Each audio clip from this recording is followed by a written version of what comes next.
Welcome everybody. My name is Joe Barton. I am a trustee for the Ross Historical Society and Moya Library. I want to thank everybody for joining us today on this Zoom presentation. Before we begin, let me just mention a couple things. This is a webinar, so we cannot see you, that is Richard, John, and I. We can't see the guests, we can't see the audience. But you can see us, and we will during our presentation be taking questions. John will take questions periodically throughout his presentation at certain points, and so if you want to ask a question, I would suggest using the Q&A feature at the bottom of your screen or the chat feature in order to communicate with us. That's the easiest way to do it. And we will take your questions at points during the presentation. So, so with that, it's my pleasure to introduce our own historian and Ross Historical Society trustee, Richard Turney. Joe, thank you very much. Appreciate all of your efforts to get this Zoom working. I'm Richard Torney, Vice President of the Jose Moya del Pino Library Ross Historical Society, and we're very pleased to be able to continue our 2020 First Friday forenoon programs in a Zoom format. This is our 50th year of First Friday programs, but first year with Zoom. So we have one program left on November 6th. Dr. Gray Brecken will present his findings about how Franklin Delano Roosevelt's New Deal impacted the Bay Area and show how many of the projects are still to be found. Copies of the event flyer and links for reservations are on our website, so please share them with anyone who is interested. We are available for research. If you contact the website for the Ross Historical Society, our librarian, Fran Capoletti, is able to do research. The library is not open, but we can help with research. So today, I'm very pleased to introduce our guest speaker, John Freeman, who was born, educated, and has lived his entire life in San Francisco. He received his BA in history from the University of San Francisco and master's degree at San Francisco State University. For 35 years, he taught a variety of subjects in San Francisco public schools, but in retirement in 2001, finally gave him the opportunity to pursue his passion for San Francisco history in depth. He has researched and published numerous articles in print and online on a diverse range of historical topics. John has consulted for museum exhibits and historic novels set in San Francisco. He has also done presentations on topics in San Francisco history in a variety of settings, as well as on podcasts. The topic of how the Bay Area reacted to the 13 years of Prohibition has only fragmented anecdotal pieces, which piqued his curiosity to research the topic further, with emphasis on how Marin County dealt with this ignoble experiment. So please welcome John Freeman. I'm in. All right. Well, I'm glad to be with you. Richard and I have been friends for a long time, and he keeps saying, you got to come doing, I said, all my stuff is San Francisco. So what it got me going was the fact that there really isn't much that has been written in a scholarly way about what happened in Prohibition, let alone Marin County. So it got me pointed in the direction of not only the topic within the Bay Area, but specifically, how did Marin react to the Volstead Act, which was the portion of the act. First of all, was the 18th Amendment, and then you had to put in the legislation to make it enforceable. So that's the Volstead Act. We ready to move, Joe? We're gonna get the screen. All right. So I'm calling this How Dry I Ain't, because this was the ignoble experiment that really failed. It was a bit of a huge disaster in many ways as far as what their hopes were. but it was surely not something that, well, after 1933, when FDR became the president, yes, everything changed. And so one of his platforms, of course, was the return of beer, is what they primarily said, but it was the whole range of alcoholic beverages. Next slide, please. So we have some general impressions of what went on during Prohibition. We've made many a movie, many of short clips about this. Ken Burns made a great series, all this kind of stuff. But so we tend to find the sensational side, and that there was lots of crime and so forth and so on. The Bay Area was a little different. It was very different than the popular violent stereotype. And that's primarily my thesis, that we just didn't do things the same way they did in Chicago, Detroit, New York, Boston, and New Orleans. It just was, well, more like New Orleans than anything else. Next slide, please. So this Prohibition business goes way back. It goes back to the 1840s and 50s, got more and more exciting and involved by the 1870s. But for many years, Prohibition and temperance were linked together, so that we will be dry and we will give women the vote. Until the 1890s, until the women started to realize, wait a second, this is a losing cause. People might support our suffrage part, but they may not support the temperance part. So the two organizations split apart, at least on paper. A lot of them would be carryovers from each one. So each state was involved in one way or another, and you can see Carrie Nation there, and the one of their famous ones with the saloons: cannot run without boys, have you one to spare. So it was a moral issue. It was an issue of morality, and a whole campaign, particularly in the Northeast, definitely in the Midwest, Ohio Valley, all the way across through the Midwest, but it hadn't had much of an impact on the West Coast. Next. New York City and San Francisco had reputations as being the wettest cities in the United States. Here's a quote: San Francisco ignored the law, closed eyes to violations, participated in violating Prohibition. Basically, San Francisco practiced nullification of the 18th Amendment. That's from a book called One Eye Closed and Another Red, which I have right behind me on my screen, on my shelf here. The idea was that in San Francisco and the 9 counties was going to act rather differently, and that's my basic thesis. If you look at the 9 counties, there was a general stereotype reputation of San Francisco Bay Area had it had gone beyond this immediate area, because some of that, definitely Sonoma and Marin and Napa were in. Contra Costa, as you got into East Contra Costa, you got a different population, farmers who were a little bit more, had come from white roots of population of people who were still a little bit more dry than the rest of the county. Same thing would go on with Alameda, again, East Alameda, and you've got southern and eastern Santa Clara County. They were not as liberal or loose or anything else you want to define. But you take the rest of the counties, definitely they all had something in common, and that will be part of this whole story. The most notable regional exceptions, and Walker's quote up above, was that the counties that you see there were all more or less the same, particularly as they faced the bay. As you get further away from the bay, things changed a little bit. Next slide, please.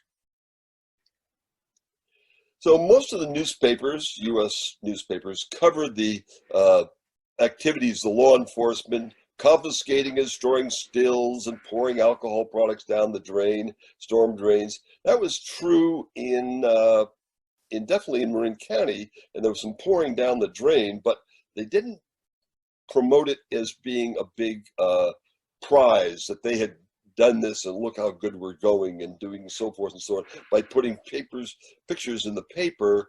More just it was reported but not visualized in this way. But most of the Bay Area press seemed pretty honest about the reporting the successes or failures of the Dry Squad. This is one of the names they use, the Dry Squad. So seldom printed photos of the spoils of war on the bootlegging and moonshining operations that they had been conducting. Next. So wine, spirits, beer had a colorful history in the Bay Area, all the way back to the beginning of the Bay Area, if you want to start from the American period and the creation of the state of California. So a lot of liquor was being transported out of San Francisco. That left picture is from 1912. It shows a lighter ship, a lighter they call it, or a smaller ship coming out to the big ship and then loading or unloading. In this case, I believe it's loading, but I'm not quite sure. A brewery, we had 31 breweries in San Francisco in the 1917 census. I chose 17 because 18 changes for another set of prohibition rules based on the First World War. Wholesale liquor, 115 firms of wholesale liquor, and there was over 3,000 retail liquor establishments in San Francisco alone. Couldn't find figures on Marin County, but some of that's going to be true, particularly the retail liquor. And they were a midpoint of transportation as well as a certain amount of production. Next. So, sheet music from the Times, what are we going to do on Saturday night when the town goes dry? Oh, whoa, January, in this case, January 17th. So the 18th Amendment to the U.S. Constitution, which was in 1918, that was ratified. It wasn't ratified, it was passed by Congress. The 18th Amendment to the United States Constitution prohibited the manufacture, sales, purchase, transport, import, and export of alcoholic beverages. Sounds like they got them all covered. They never covered consumption. So there was no rules against consumption. There was only rules about all the trafficking that would go in to obtaining your drug of choice, in this case, your liquor of choice. So as of the effect 100 years ago in January of the last day was 16th of January, 17th of January began prohibition throughout the United States. Next, please. I'm going to give you some political background because this is a template for what it goes on from here. So 1911, there was a big progressive reform election, and you notice it's in October, not in November, because it was not anything more than a state election. Women's suffrage was on the ballot, and the Bay Area voted no. Now, that seems counterintuitive. Why would the Bay Area not vote? We know this is a great liberal place. Well, there's a reason for that. Rural and Southern California, of course, passed this women's suffrage, so it sounds like something contradictory. The thinking was at the time that if the women got the vote, they might then go for prohibition. So who was fighting this in Northern California? The big interests in Sonoma and Napa County, the Wine Growers Association, and that kind of thing. So they had a lot of money, and they were very much against it. So it wasn't the men in the Bay Area disliked women or were more authoritarian towards women. I mean, still 1911, but it's passed by rural, and it's definitely passed by Southern California, who looked upon this as an intro to prohibition.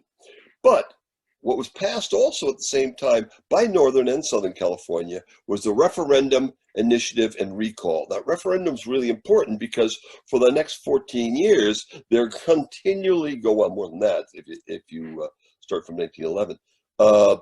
So they're going to go through a whole series of initiatives. You've got enough people on the to sign petitions. You could put something on the ballot. So our ballots were quite crazy. You think it's crazy now? It was really quite lengthy.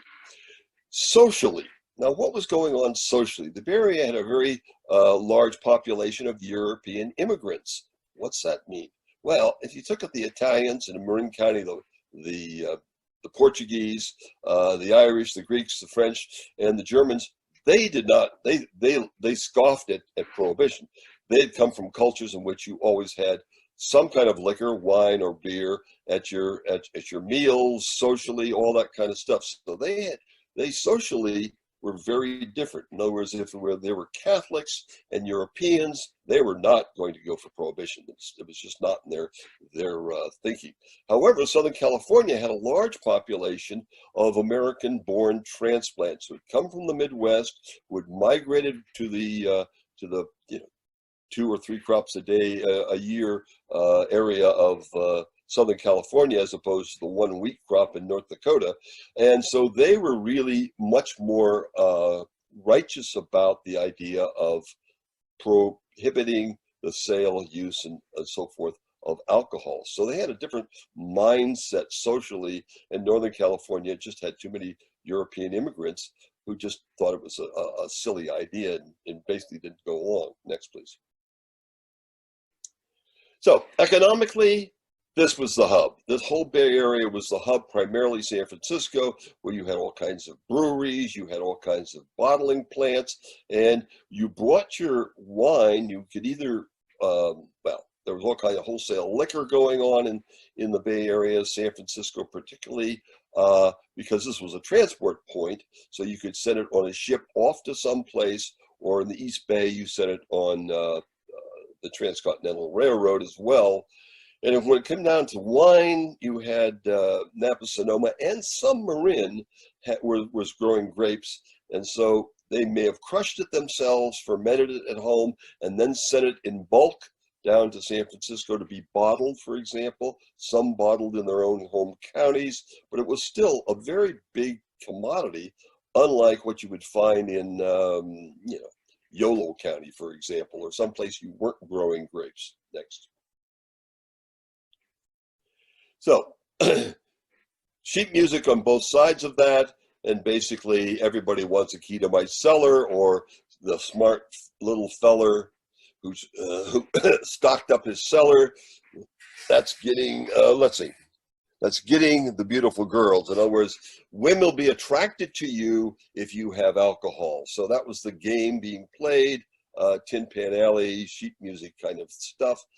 And so right before Prohibition, on the 6th up to the 16th of January, this is the next day from the Chronicle, saying that everybody was doing last minute buying and stocking up. Next, please. So I'm going to go through a series. These will be in the blue boxes to kind of look at where the sources of our liquor during that time. So what happened was people stored that liquor. In the first 2 years, there was a lot of breaking into people's outbuildings or basements or whatever else where you had liquor stored. There was warehouses where people were broke in the middle of the night and stole the liquor. If you could prove that you actually paid for this liquor and you had a bill of sale when you were arrested moving it, you say, well, I'm just moving my own product. But if you had to prove all that stuff, you had to carry your own paperwork. But basically, everybody was stocking up pretty much. I may not say everybody, but it was true of all kinds of places. The same thing with the saloons and so forth. And everybody's barn could have had some liquor in there as well, because we knew we were going dry and there wouldn't be another supply. Next, please. So this is a headline from the San Francisco Examiner: drastic dry laws U.S. This is the next day. This is the 17th. So it has just gone to effect.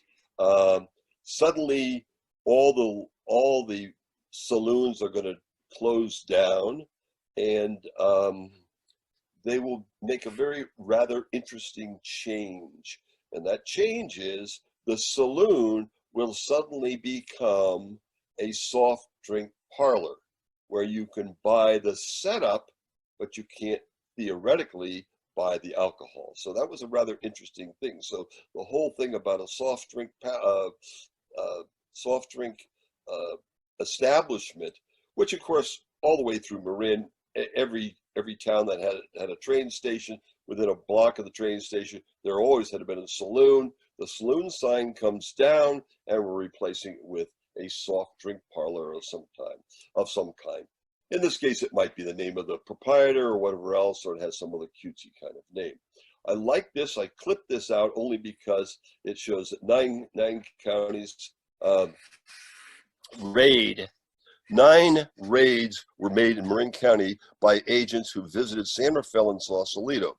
They arrested in Sausalito Barry Logan of Barney's restaurant, 1079 Water Street.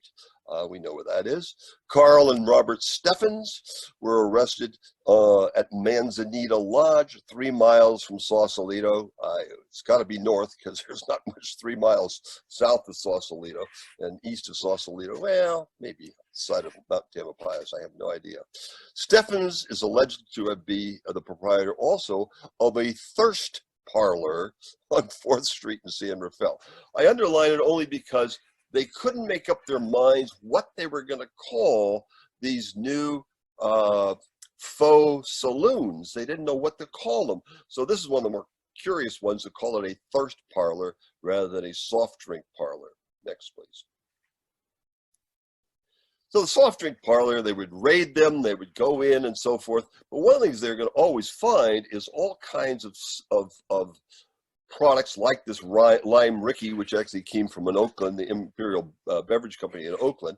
And so this Lime Ricky was one of many kinds of products that you could basically use as a mixer, particularly since some of the alcohol was pretty rough. So that would be part of the game. So you had the same plumbing as a saloon, but suddenly all that plumbing and all those sinks and all that other kinds of stuff is being used for soft drinks. There was also a whole thing during the 20s with confectionaries, and there was a whole thing, in some ways, we replaced alcohol with sweets in other ways as well. There was chocolates and all that kind of stuff, parfaits, that kind of thing as well. Next, please. The first few years of Volstead Act enforcement, the dry squad spent a lot of time doing petty enforcement. Much of it was dismissed by the courts because of shoddy legality. They tried to go in and play hard nose, and it just didn't fly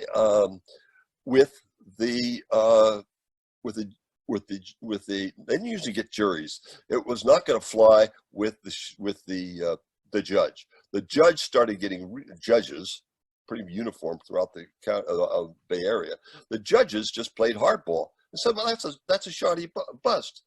Dismissed. So they would dismiss cases because of the poor way in which the enforcement people were doing it.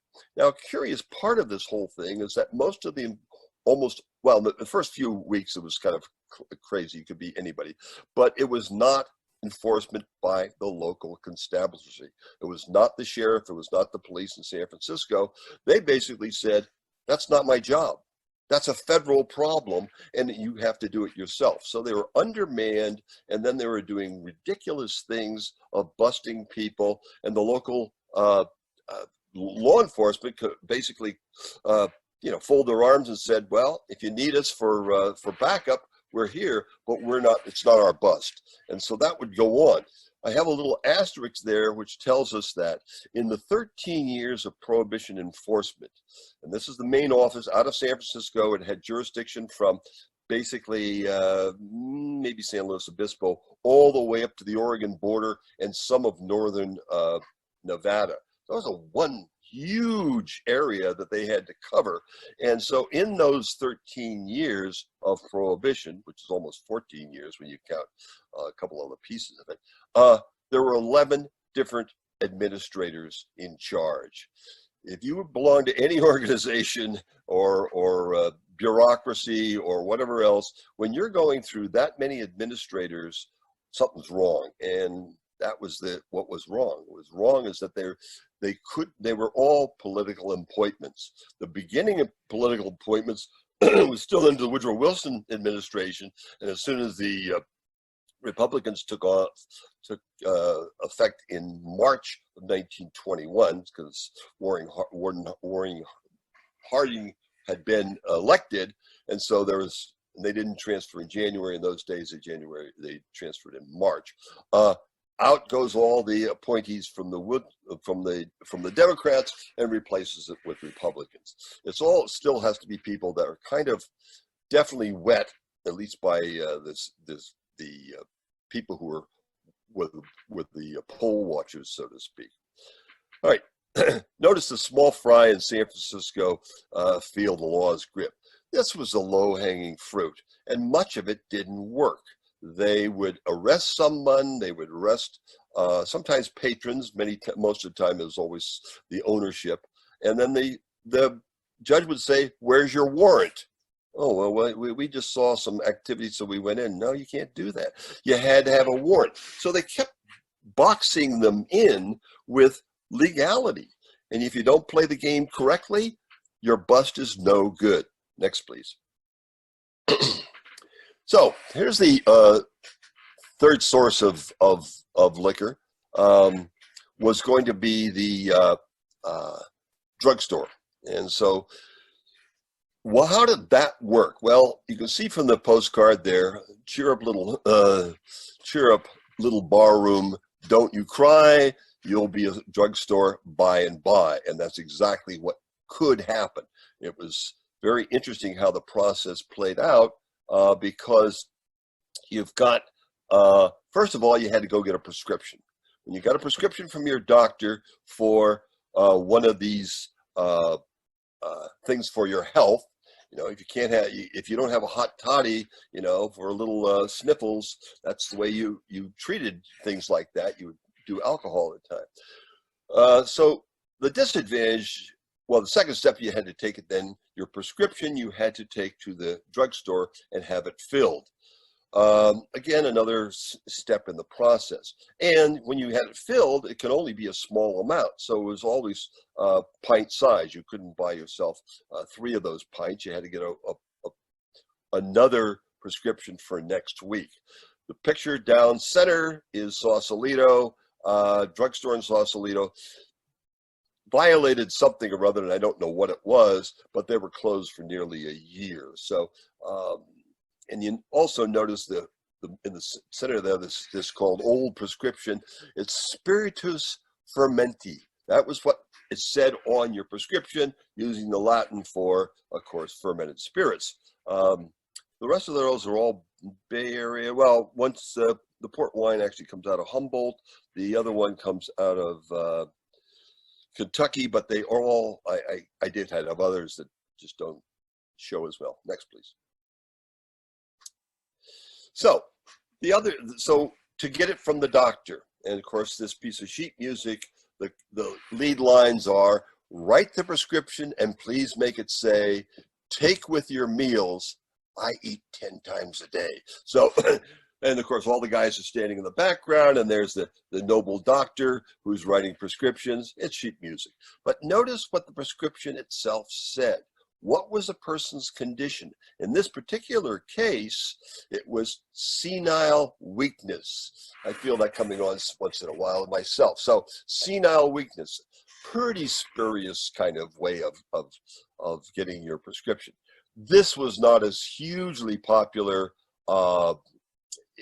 as you would think, because there's soon going to be much better ways of getting liquor than to go through the drugstore process. But the drugstore had a large supply of liquor. Many times they had full barrels in the basement, and they would bottle it up themselves. So it is not as widespread as you would think, but it was there definitely as one of the ways of getting your liquor.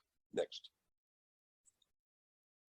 So there's a war going on. This is 1920. This is by October.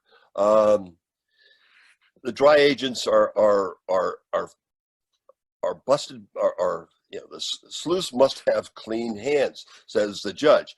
You can't go into a former saloon, buy a drink, consume it, and then say, oh, I have a second. By the time you got a half a heat on, you've got a couple of samples that you can now put in your bag so you can get evidence of what you're busting. The judges just weren't going to take word of mouth. They wanted something more specific. And it really handicapped the idea of, well, we have these impression that came in with an axe and broke down the front door, and there was a speakeasy. And it was nothing speakeasy about it. There might be some backroom stuff going on, but in general, it was pretty much out in the open because everybody was going along with the program. I believe we're about ready for a break at this point. Let's see the next slide. Yes, let's go back to that slide, and we'll take some questions. I'll take some questions. Ready for? Okay, let's. You want me to mute first and then come on when the question's been said?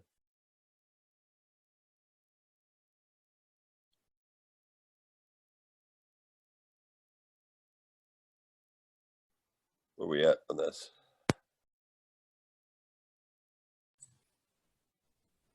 Okay, let's see, I've got this. Let me see, there's a chat question. No, let's see. Oh, that's Fran. Hi, Fran. And thank you. We don't have any questions right now. Okay, we'll do Q&A at the end. Well, actually, I had a question. Sure. I had heard that there were, and maybe you get to this later, but Yes. there were religious exemptions, like Christian Brothers could make brand. Yeah, they were very soft on the Catholics in general. In other words, you could make altar wine, you could do all that kind of stuff, and that was fine.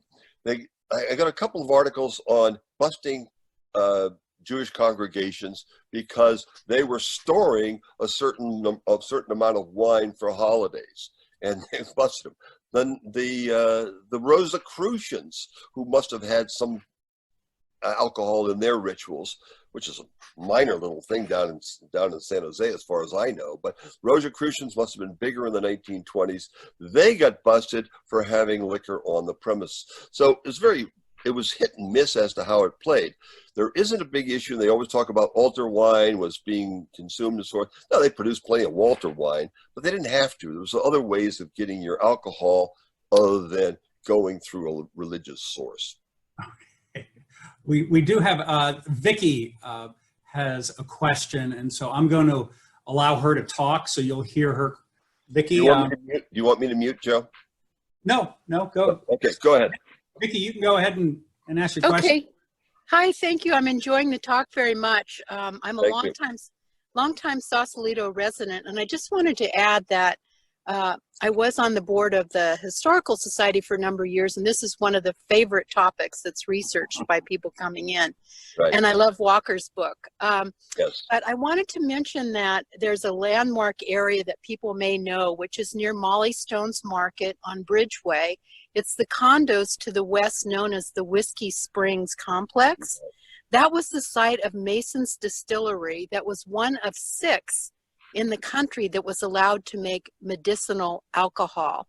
So in addition to all the rum running that went on in Sausalito and downtown and the pharmacies and in the restaurants, the area there was actually producing alcohol. So I'm going to cover that, Vicky, near the end of this. I actually have a picture of the Mason establishment and so forth and so on. I apologize. No problem. You have no idea where I'm going.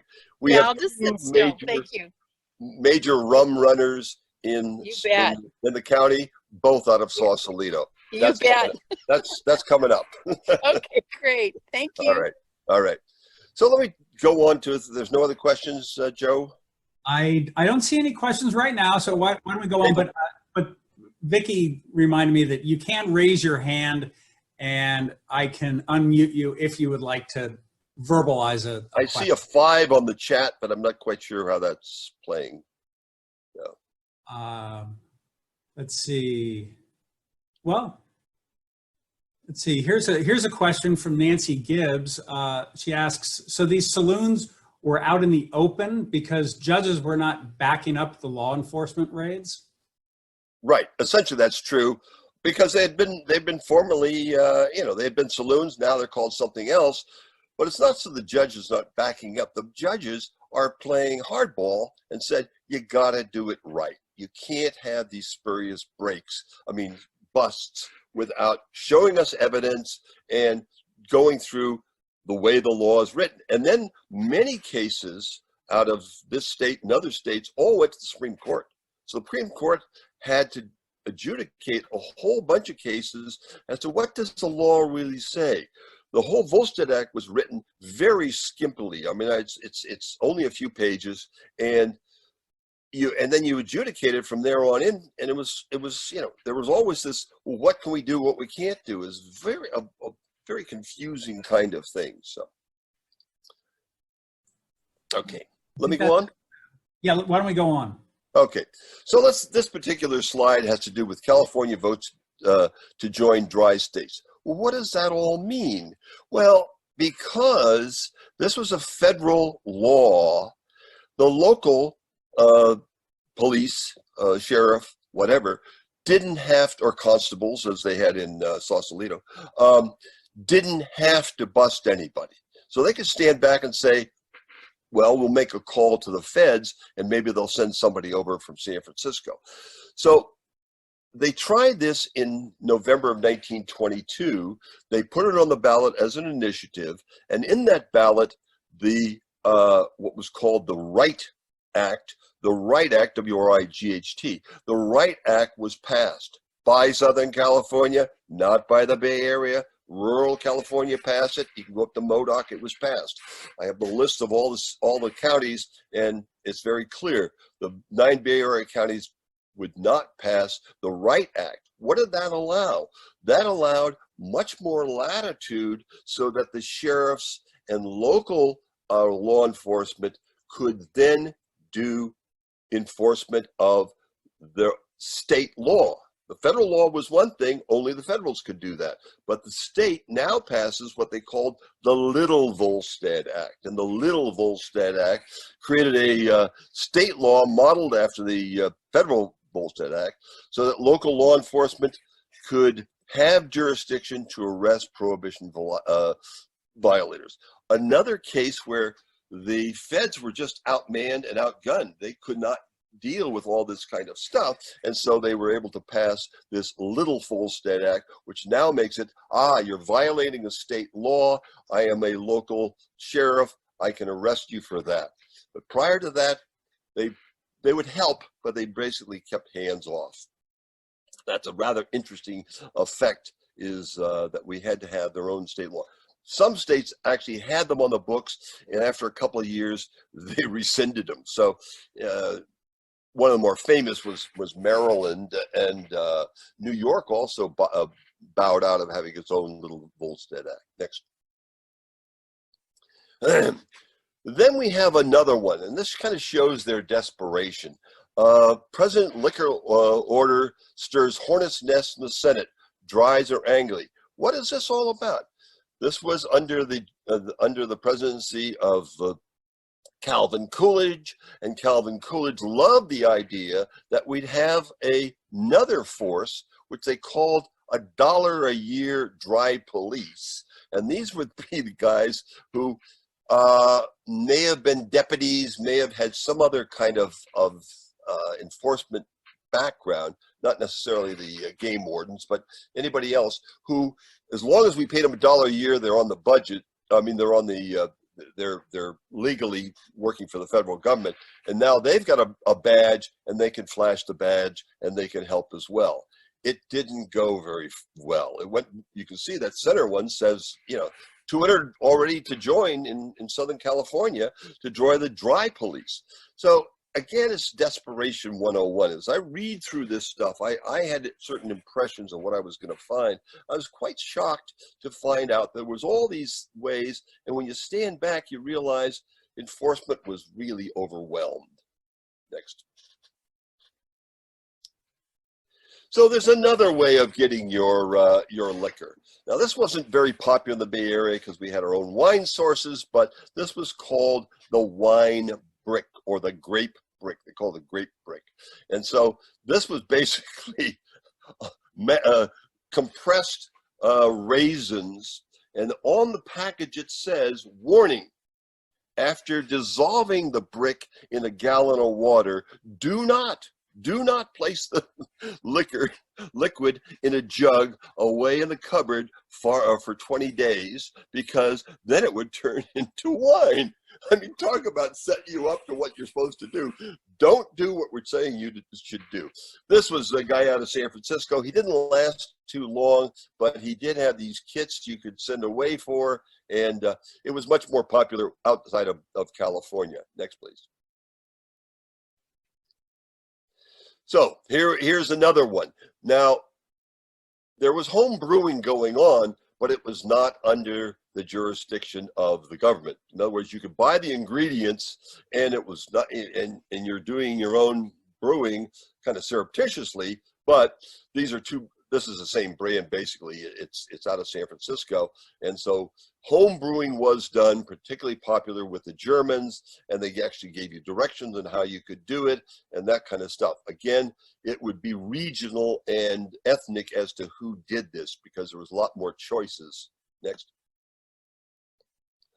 And there's the biggie, and the biggie was wine. So it bounced back and forth between its being legal and not legal, but finally, in the end, it was very early, and then it was challenged, but it basically stayed through the whole thing. A family could produce 200 gallons of wine per family per year. Now that comes out to 1,009 750 milliliter bottles of wine. Can you imagine? It's just, I have a San Francisco picture, but the picture was the same. It came down from Sonoma, it came down from Napa, and they would stop off all the way. There would be train loads of these things.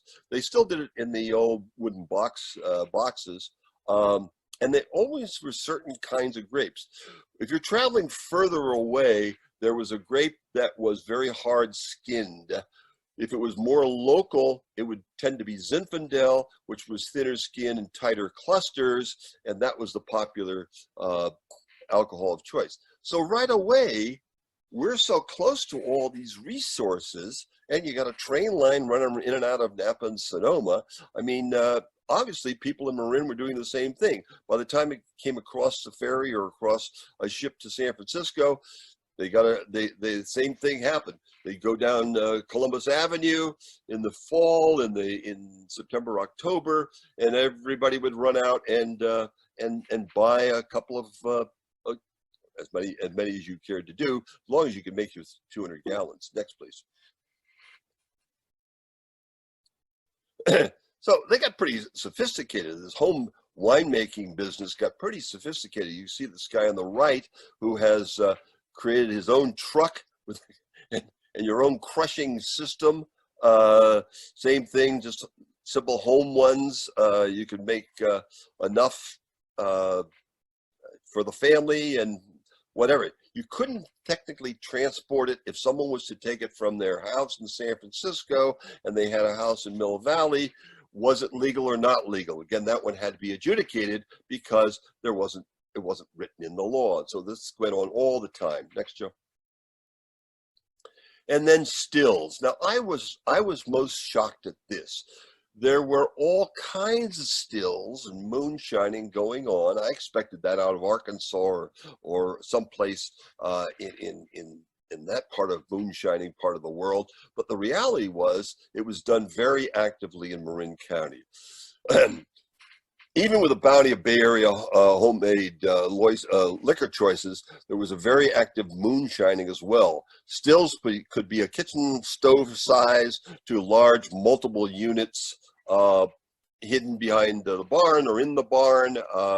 And so it was all over Marin County. You could go out by Lagunitas, you can go out through that way, you can go any place else. It wouldn't be very hard to find a still. Stills were everywhere, from as simple as being on someone's stovetop in Corte Madera, or being way out in the boonies as well. But it was basically moonshining. It involved usually corn. The output was usually a grain alcohol, sometimes flavored to resemble gin. There was something called jackass brandy, which was not brandy at all. It was simply corn liquor, which was actually a little grape juice might be thrown in. The results were something we would call white lightning. In other words, you produced it and you drank it right away. It had no curing in a vat, no curing in any kind of of a container like a barrel that you would find with finer liquor. It was really make it and drink it. So it could be pretty rough. There were some people pretty sophisticated about it. So I was quite surprised to find out how much busting there was of people who had stills in the county. Next, please. And then the big one. Okay, so this was the rum running. West Coast rum running during Prohibition. The ships came out of Vancouver. Why? Because Canada was wet. They put on their bill of lading where they were going. They were going to Mexico, South America, someplace else. It didn't matter, just so they could get something on. In other words, you're going from a wet country to another wet country and passing by a dry country. And that's the way the game played. It was played in the same way on the East Coast, where people brought up real rum from Havana or from other sources, bring it from Canada as well. There was coming across from Windsor to Detroit. There was a lot of that kind of stuff bringing in alcohol. The Mexicans produced a lot of alcohol as well. However, that was usually for the tourist trade, and they didn't do exporting it as much. So you had the mothership. Usually it was a former lumber ship of some sort. The ship was loaded up with bottled liquor from Vancouver. Destination was Mexico, and you had to play the game. The game was you had to stay out 12 miles. In other words, you're in international waters. You're not within the boundaries. So in other words, the Coast Guard couldn't touch you if you were beyond 12 miles. So it became a real crazy game. Then you came out and were met by something called the Mosquito Fleet. And these are small, faster vessels that transported the liquor ashore. Where was it going on in Marin County? Not Sausalito. It was going on out at Tomales Bay. So Tomales Bay was the major point of picking that up. It could be north, but there are a little harder places to bring stuff ashore.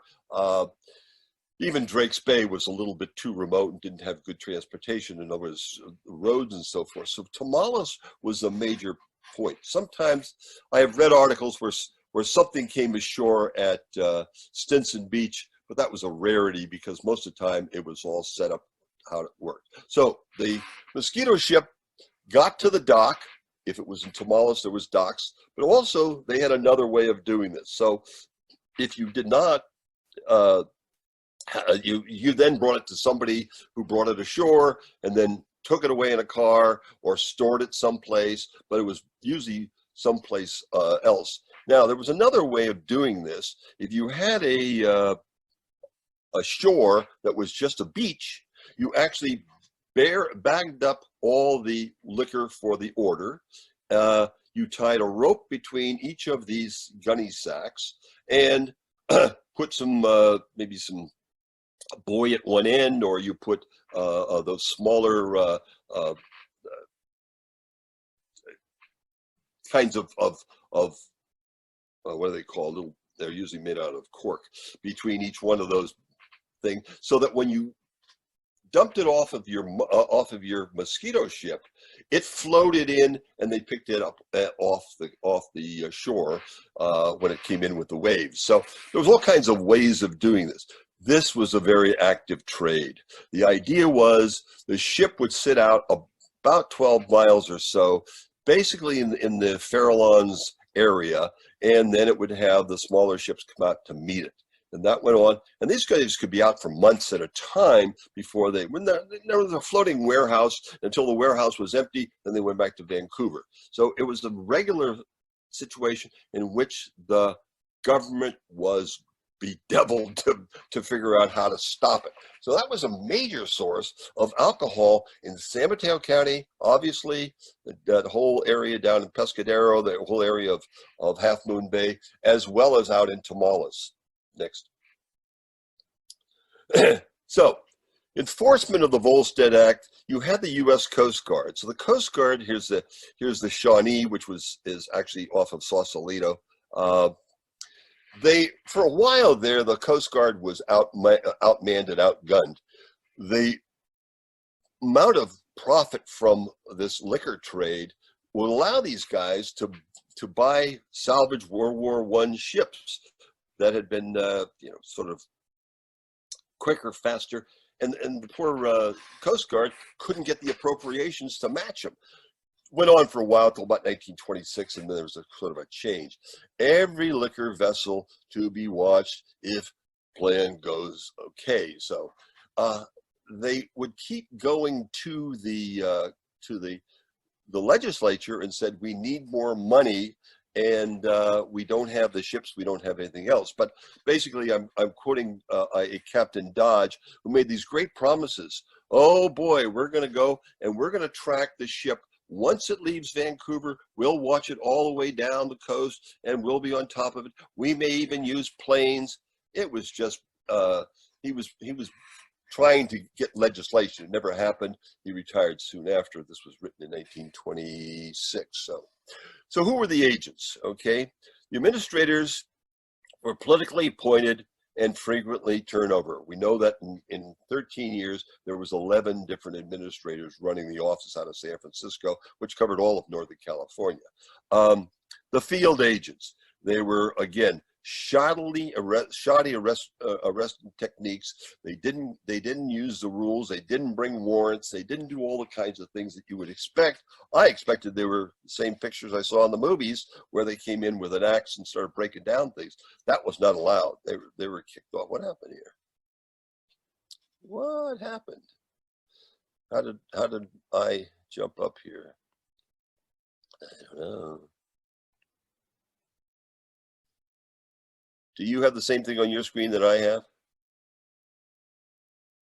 Do you have a regular screen, Joe? I see your. Yeah, I'm gonna kill that. There it came back. Okay, I just didn't have my red thing. Anyway, basically, we had the field agents were poorly trained, and there was their leadership was in chaos most of the time. What would happen if you followed what was going on is a new man would come on the job. He would have a big flurry. He would do all kinds of busts. He would get all kinds of press. And then they had to adjudicate these. And they had to, basically, they just charged people. They did not dare have a jury trial because a jury trial was going to pretty much exonerate them anyway. So they learned just charge them and send them on. It was a common turnover among these field agents for bad behavior. I have an article where one of them got so drunk in a bus in San Rafael that they found him laying on the third rail of the electric train system. Of course, those aren't activated until a train is coming, so it wasn't like he was going to toast himself. There was this kind of stuff was going on all the time. And there was, of course, a huge area to supervise. So you would start in San Francisco and make the run. They'd hit Sausalito, they would hit San Rafael, then they'd move up to Petaluma, then they move on to Cloverdale, and they'd do it for about 3-4 days and come back with their catches weren't as much as their casting, I don't think. And of course, you had the biggest issue of all, which is the fact that the local citizens just didn't support them. If you don't have citizen support, you're pretty much out on a limb, and this is what was going on. Next, please. Here's just a whole question of this whole enforcement thing. We're running late, so I'm just gonna hit the highlights. But after December 20th, 1921, the Wright Act hits in. Now you got some more help. I put that in a red box, But you see in the first one, the top left, guy gets 35 days. This is 1920. He's running a little place. He's an Italian guy named Cerrone's Resort. A resort could be anything from a saloon to something that had outdoor seating. I have no idea. They gave him 35 days in prison. Again, that's just to scare everybody off. He pleaded, I have a family with 6 kids. He still was supposedly got his 35 days. People don't necessarily follow up on some of this kind of stuff, but it was throughout the county. In the county, you had 3 spots. Tamales with ships coming in. You had definitely the 2 hot spots with Sausalito, and the other hot spot was San Rafael. Anybody else who had a train station probably had its own saloon prior to Prohibition. So just about everybody had that, but a lot of people were making their own, and that's again. Of course, when you can get grapes, it's pretty easy to do the rest of the stuff. So this lower right case, we have dry speeders case roused Marin judge. Roused the Marin judge.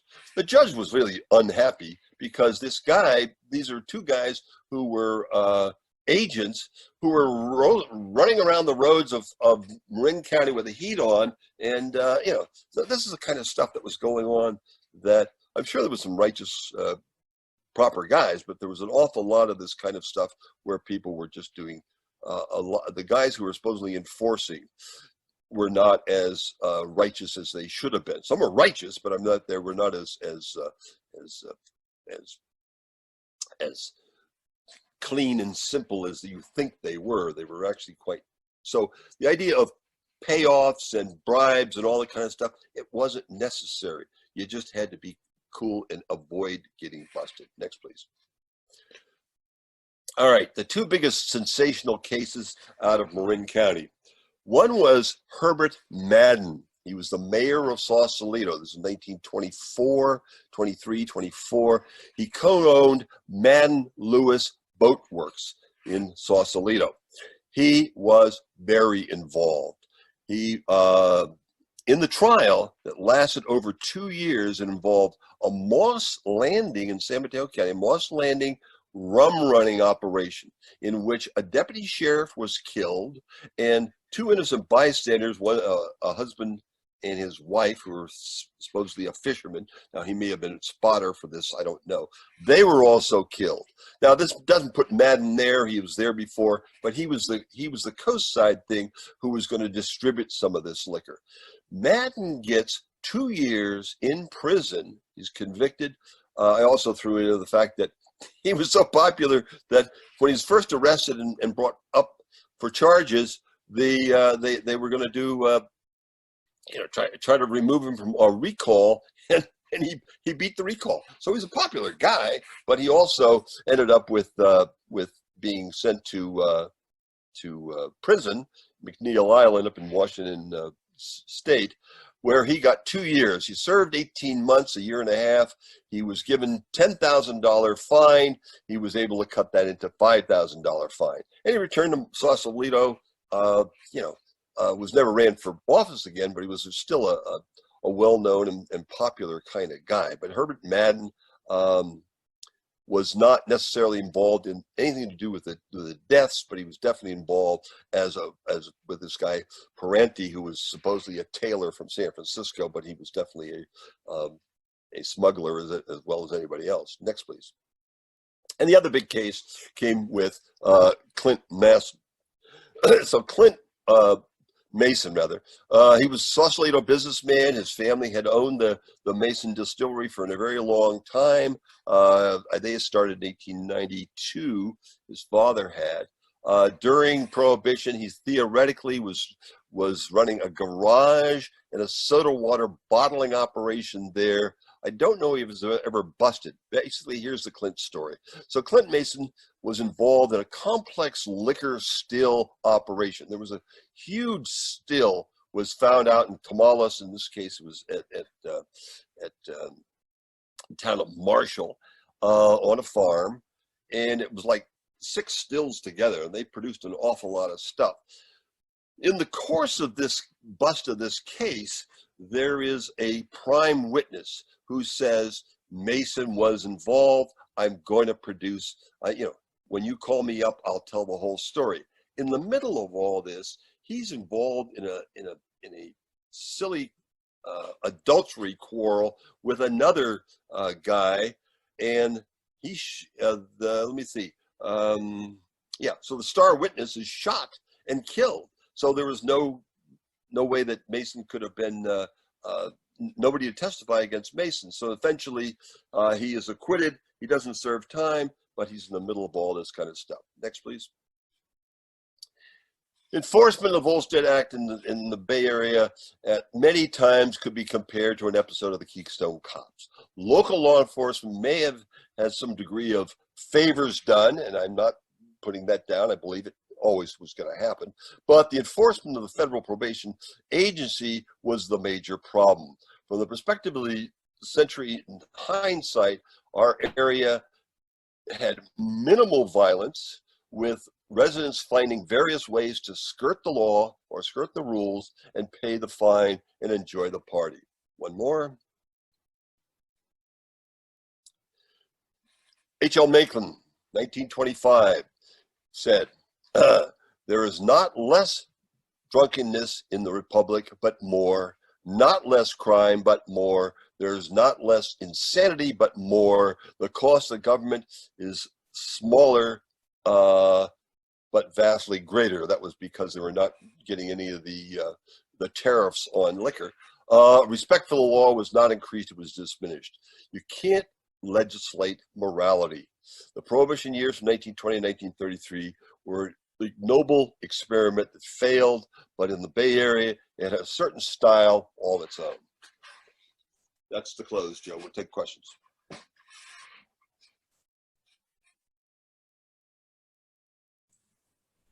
All right. Well, thank you very much, John. That was very entertaining. Let me see. Let me see if we have any questions. I know we've run a little bit over, but we'll stick around if anybody wants to raise their hand or has any questions. Certainly, the Bay Area always has its own style when it comes to everything. Alcohol is no exception. John, I have a question. Yeah. Over in the East Bay, there's that development right near where the Richmond-Santa Fe Bridge lands called Wine Haven. Wine Haven, yes. And I understand that operated up to Prohibition. Right. It was developed right after the earthquake and fire. It was going to be the transfer point from for grapes and wine out of Marin, out of Sausalito. I mean, not Sausalito. Listen to me. Out of Sonoma and Napa. Wonderful operation. The building is there, gorgeous building, but it becomes so close to where Standard Oil put their tanks and their distillery. End of story. And there was other ways of moving alcohol after that, but it was a big deal. I have some wonderful pictures of it, but anyway. We have a question from Mike. He asks, how many arrests were actually made in San Rafael? Did anyone actually go to jail?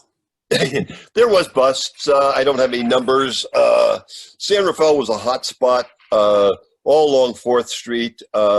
There had been saloons, and they became also hotels. There was I have an article on that as well. I don't have numbers, but San Rafael was a hot spot. Of course, it was the county seat and so forth and so on. So this was a big town, and that was the operation. Out of Sausalito was a different ball game. The liquor was brought to Sausalito sometimes by a mother's ship, middle of the night, so forth and so on. And then what happened out of Sausalito is many times they'd wait for the last ferry, and they'd take one of these trucks full of boxes of liquor and get on the last ferry. Very seldom were they ever busted. I have an article that says there was a bust, but most of the time I'm sure they were moving it to San Francisco, or they used another ship to go to San Francisco. But San Rafael consumed its own alcohol, and Sausalito consumed its alcohol and transported it. And nobody went to jail. No one went to jail. As far as going to jail, I'm sure there was people. Basically, you piss off the cops, you're going to go to jail. So, pretty simple. Lori has a question. She wants to know, I've heard that people were sold bad liquor that made Yeah. them sick or, Yeah. or killed them, I suppose. Yeah. Did that happen in Marin? Did you find? I'm sure it did. I don't have any numbers or any articles to tell me that, but figure what it was. What the bad liquor generally was the moonshine. And so those guys would make it at 120 proof and then water it down a little bit and hope that you added some other something else in there to make it palatable, but it could be bad liquor because it was way too hot, as they say, too powerful. And that was the bad part of that part. Mike is curious, were trains used to transport liquor from Tamales, or maybe just No, as far as I can see, I think it was beyond beyond that Tamales run, wasn't it, Richard? I don't know, but anyway, yeah, no, you figure out how were the dairy farmers working? They were still using trucks. This is the 20s. Now, after World War I, a whole new fleet of trucks and other models and so forth are created. So those guys went into transporting their milk from the whole dairy industry in West Marin into the major portions of the county, and they had the trucks. So it was pretty much all by trucks or automobiles and sticking it under the seat and all that kind of stuff. But the bigger the better, and that's the trains did run from Sausalito to Cazadero through Tamales, so they could have put liquor in. They could have put, but I don't know that they did. I've never found any record of it. So. And Mike says the railroad existed out to Tamales until 1930. I guess they could have brought it in on Sir Francis Drake Boulevard. That's what they did. Yeah. Drake had a lot of problems because these guys were moving around in the middle of the night, they're making speed, all that kind of stuff. Oh, there's nobody on the road. Whoops. Someone just hit a deer, someone did this, that, and the other thing. So it was very hard to, and as far as the sheriff was concerned, he was most concerned about public safety. He wasn't as concerned about busting people for the liquor they were carrying. Obviously, there's going to be exceptions. Sometimes there's old beefs. Sometimes there's a lot of other things. Or sometimes people are just too damn blatant in what they did. So. Vicky wants to ask one more, or maybe she has a comment she'd like to make. Vicky, would you like to? Yes, thank you so much. I'm wondering, do you have a website? And I just wanted to add that in terms of the contributions Mr. Madden brought to the Prohibition area, you mentioned that he was a partner in a boatyard, which he was. So not only was he doing and I'm probably sure you know this, not only was he doing the transport, or not the transport, but responsible for some of the smuggling. He was also working on these mosquito ships to upgrade them to be almost like hot rods to be able to outrun these mother ships. Yeah, that's what it's all about. He had a very lucrative job there. The other thing is there's just a recent remodel to the Valhalla restaurant downtown that ultimately Sally Stanford made more famous. And it was confirmed that there was the trap door. So liquor was sometimes brought by a small ship up on the what we call Swedes Beach and just stuck up underneath the floor to the restaurant. So Sausalito loved Prohibition. They made a lot of money. Babyface Nelson, I don't want to even bother getting into it because he was seen a lot of places. He did cool off his heels for a few months in Sausalito. There's even stuff saying that he actually worked at the Valhalla as a waiter. I'm not sure of that, I think the location has not been confirmed, but I live on Caledonia and Turney, and he lived apparently up the street in the Silva mansion. Ironically, the man that helped bust him, anyway,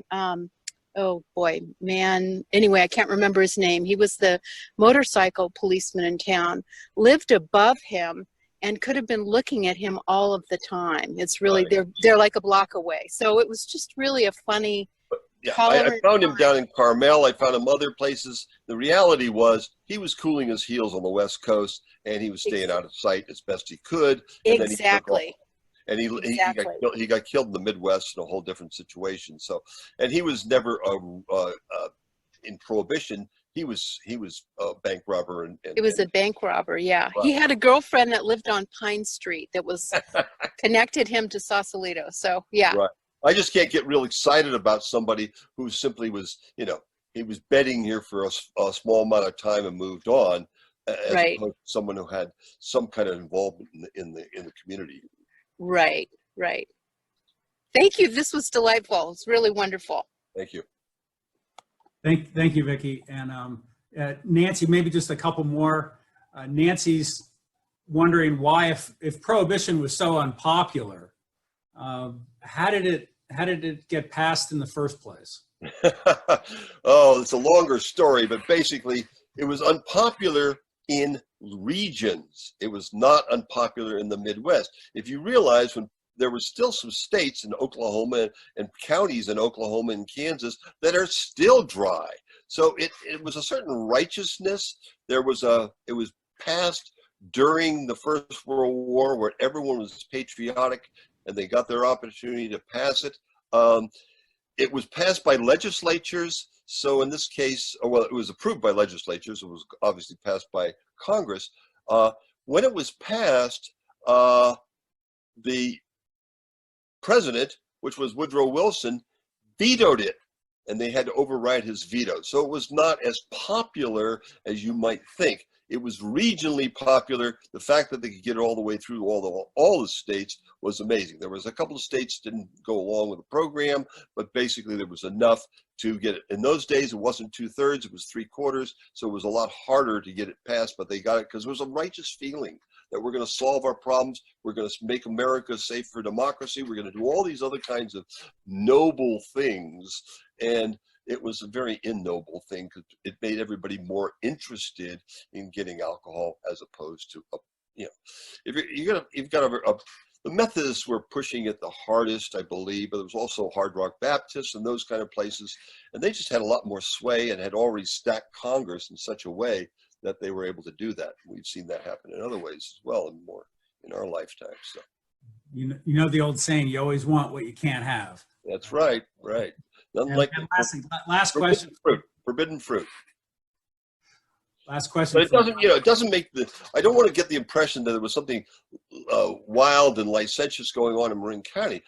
Mostly people who were Europeans just, shrugged their shoulder and said, well, why not? And they didn't particularly overdo it. They just wasn't.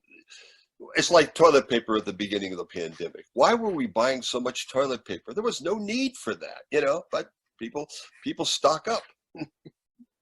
Well, last question here from Mike.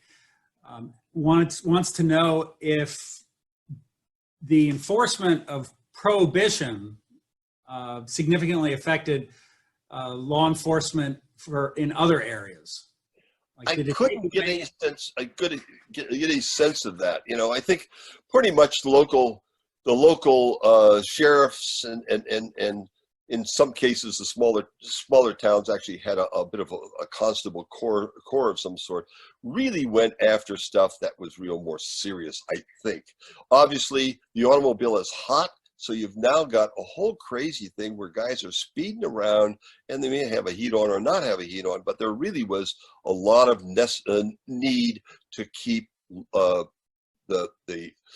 unsafe driving is a bigger issue than the people who were, sat home and had a couple of glasses of wine. It just didn't seem to fly that well. So.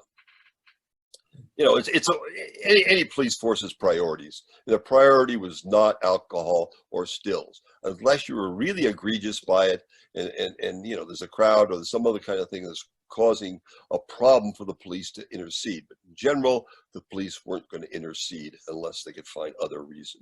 Because doing a bust was tough. You had to get your warrant. You had to go through all this kind of stuff. You had to bring evidence. You had all this kind of stuff. And nobody had cell phones, right? You couldn't just take a picture. So it got very crazy, and it was what it was.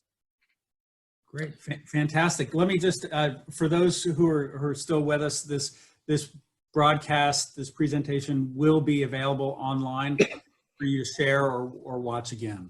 That'll be in a day or two. But thank you very much. And Richard? Well, John, thank you for all your research and for sharing it all and putting it all in a very understandable manner. And if you'd like, next time I see you, I'll buy you a drink. Right. That's right. Really appreciate your time. It was a very enjoyable program. Thank you. Thanks for inviting me. Glad an opportunity to expand on what was going on. I spent a lot of time digging, and it was really difficult. But once I started opening up the files, it was rather interesting to see. It was not anything I quite expected. So. All right. Well, thank you very much. That concludes our presentation. Join us next month for our next presentation that Richard talked about earlier. We'll get some information out about that. Yeah, go to our website. The flyer is there, and you can make reservation to join the program by Dr. Brecken. And there's also a key you can hit there and make a contribution. So we'd appreciate any support from all of you. So thank you very much. Thanks, everybody. Have a wonderful day and wonderful weekend. Stay safe. All right. Thank you.